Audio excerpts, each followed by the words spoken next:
অ্যানিমেশনের পূর্বে প্রিফারেন্সেসের মাধ্যমে টাইমলাইনে কিভাবে টাইম দেখা যাবে সেটা সেট করে নিব। যেমন টাইমলাইনে কতগুলো ফ্রেম দেখা যাবে এটা সেট করে নেওয়া যায়। প্রথমেই দেখে নিতে হবে নিচে ট্র্যাক বারটা রয়েছে কিনা। এটা হচ্ছে টাইমলাইনের ট্র্যাক বার, এবং এর উপরে একটা স্লাইডার রয়েছে, দেখতে পাচ্ছি একটা স্লাইডার। এটা এখানে রয়েছে কিনা প্রথমে এটা দেখে নিতে হবে।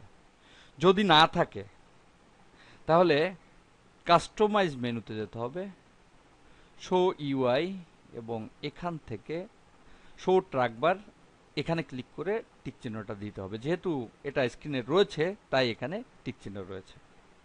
যদি এখানে ক্লিক করি তাহলে টিক চিহ্নটা চলে যাবে এবং ট্র্যাক বারটাও চলে যাবে স্ক্রিন থেকে। আবার ক্লিক করে টিক চিহ্ন দিয়ে এটাকে আনতে হবে। এখন টাইম কনফিগারেশন ডায়লগ বক্সে যেতে হবে।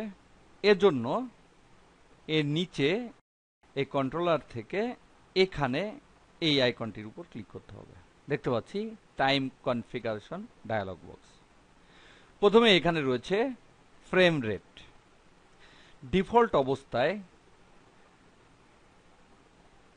ফ্রেম রেট পার সেকেন্ডে 30টা থাকে। দেখতে পাচ্ছি এখানে FPS 30, অর্থ ফ্রেম রেট পার সেকেন্ডে 30। এবং এখানে দেখতে পাচ্ছি NTSC মডেলটা রয়েছে, এটা হচ্ছে স্ট্যান্ডার্ড ফ্রেম রেট। এবং ডানে রয়েছে টাইম ডিসপ্লে অংশ। এখানে ফ্রেম নাম্বারস অথবা টাইম কোড নির্বাচন করতে হয়। এখান থেকে আমি সিমটি এটা নির্বাচন করি। এর ফুল মিনিং হচ্ছে society of motion picture in television engineers. এটা নির্বাচন করলাম। এখন নিচে ট্র্যাক বারে দেখতে পাচ্ছি প্রথমে রয়েছে মিনিট, তারপর সেকেন্ড, এবং তারপরে রয়েছে ফ্রেম। এই অবস্থায় এখানে রয়েছে, এবং এর লেন্থ রয়েছে 3 সেকেন্ড 10 ফ্রেম। এখানে অ্যানিমেশন অংশে দেখতে পাচ্ছি অ্যানিমেশন এরিয়ায় এখান থেকে এরিয়ার লেন্থটা স্টার্ট টাইম ইন টাইমটা সেট করা যায়, এবং এখানে লেন্থে দেখতে পাচ্ছি রয়েছে 3 সেকেন্ড 10 ফ্রেম। এখান থেকে আমি লেন্থটাকে বৃদ্ধি করব। এখানে 3 সেকেন্ডের জায়গায় লিখে দিই 6, এবং এখানে সেকেন্ড করে দেই 0।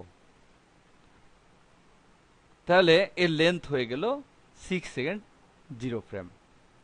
এবং প্লেব্যাক অংশে এখানে দেখতে পাচ্ছি একটা চেক বক্স রয়েছে, অ্যাক্টিভ ভিউ পোর্ট অনলি। যদি এটা টিক চিহ্ন অবস্থায় থাকে তাহলে যেটা অ্যাক্টিভ ভিউ পোর্টে থাকবে শুধু সেটাকে প্লেব্যাক করা যাবে, অন্যগুলোকে করা যাবে না। তাই এখান থেকে এই টিক চিহ্নটা আমি উঠিয়ে দিব, যাতে করে সকল ভিউ পোর্টই অ্যানিমেশন করা যায়, অর্থাৎ যাতে করে সকল ভিউ পোর্টকেই প্লেব্যাক করে দেখা যায়। এই অবস্থায় ওকে এই বাটনটিতে ক্লিক করি। নিচে দেখতে পাচ্ছি টাইমলাইনের লেন্থ 6 সেকেন্ড হয়ে গেছে। এভাবেই আমি টাইমলাইনটাকে প্রথমেই সেট করে নিলাম।